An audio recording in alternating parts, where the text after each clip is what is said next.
Nationalism in India the first world war खिलाफत and non cooperation. 1914 में ये कहानी शुरू होता है अलाइड पावर और सेंट्रल पावर्स के बीच में, जो कि था वर्ल्ड वार वन।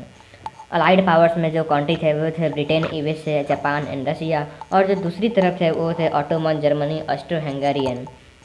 क्योंकि इंडिया उस समय ब्रिटेन का कॉलोनी था और ब्रिटेन जो था वो वर्ल्ड वार फर्स्ट में इन्वॉल्व था, इसीलिए उसका जो इम्पैक्ट था वर्ल्ड वार वन का वो इंडिया पर भी देखने को मिलता है। उसका जो पहला इम्पैक्ट था इंडिया पर वो था कि जो ब्रिटिश का डिफेंस एक्सपेंडिचर बढ़ रहा था वो उसको मैनेज कर रहा था इंडिया में कस्टम ड्यूटीज लगाकर और इनकम टैक्स इंट्रोड्यूस कर कर। दूसरा जो इम्पैक्ट था वह था 1913 और से 1918 के बीच जो गुड्स मतलब सामान का जो प्राइसेस था वह डबल हो गया था। तीसरा जो इम्पैक्ट था वह था इंडियंस को ज़बरदस्ती ब्रिटिश आर्मी में भर्ती किया जा रहा था। चौथा पॉइंट है वह है 1918 से 1921 तक में जो इंडिया में क्रॉप फेलियर हुआ था उसके वजह से यहाँ पर इंडिया में एक्यूट शॉर्टेज ऑफ फूड देखने को मिलता है। और जो पांचवा इम्पैक्ट था वह था कि वह वार के समय इंडिया में इन्फ्लुएंजा नाम की एपिडेमिक भी फैल रही थी। और बात करें अकॉर्डिंग टू 1921 के सेंसस को देखें तो उस समय 12 से 13 मिलियन पीपल उस समय फेमाइन और एपिडेमिक की वजह से मरे थे। अब जो दूसरा टॉपिक है वह है द आइडिया ऑफ सत्याग्रह। तो जैसा कि जानते हैं 1915 में गांधी जी साउथ अफ्रीका से लौटे थे। वह एक नए आइडिया के साथ आए थे, वह आइडिया था द आइडिया ऑफ सत्याग्रह। इसको द आइडिया, इसका मतलब था the idea of non violence, मतलब नॉन वायलेंस इसमें होता है। इसको बिना वेपन्स के से लड़ा जाता है, ट्रूथ के पास पे चलकर लड़ा जाता है और पीसफुल मैनर में लड़ा जाता है। गांधी जी ने इंडिया में आने के बाद 3 मूवमेंट किया था, सत्याग्रह किया था। उसमें से जो पहला सत्याग्रह था वह था 1917 का चंपारण सत्याग्रह, जो कि बिहार में हुआ था। इसमें उन्होंने जो पीजेंट्स से इंडिगो प्लांटेशन सिस्टम के खिलाफ उनको इंस्पायर्ड किया था।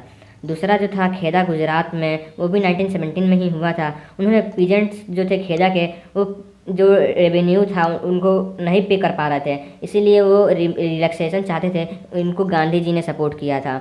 1918 में अहमदाबाद में गांधी जी ने मूवमेंट किया था। जो तीसरा सत्याग्रह था वो गुजरात के अहमदाबाद में किया था।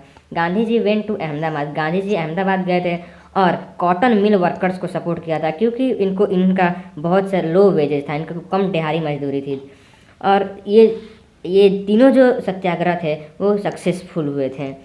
तो जाहिर सी बात है कि इसको देखकर ब्रिटिशर्स तो शांत रहेंगे नहीं, इसलिए उन्होंने एक्ट पास किया जो कि था रॉलेट एक्ट।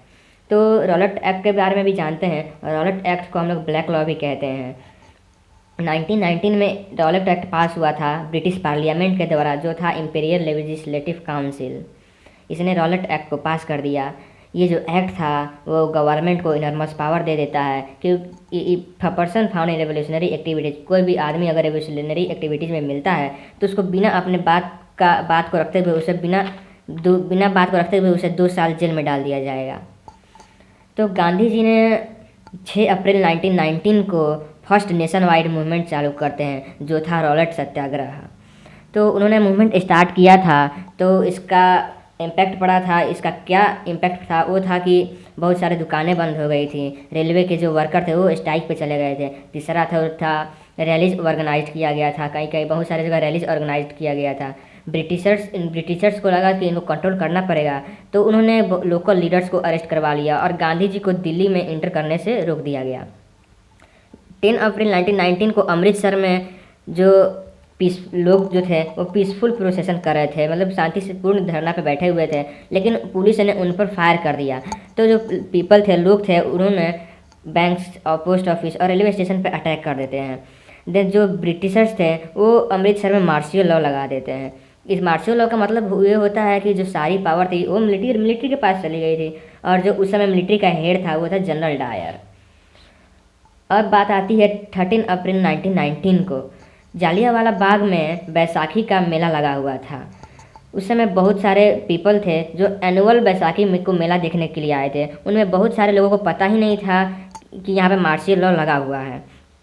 और यहाँ पर जब जनरल डायर को पता चलता है कि यहाँ पे बहुत सारे लोग इकट्ठा हुए हैं, तो वहाँ पे पूरी आर्मी के साथ आता है और सारे जो एग्जिट पॉइंट थे उनको ब्लॉक करा देता है और ओपन फायर का ऑर्डर दे देता है, जिसमें सैकड़ों लोग मारे गए थे। इसी इंसिडेंट को जालियांवाला बाग मैसेकर्स के नाम से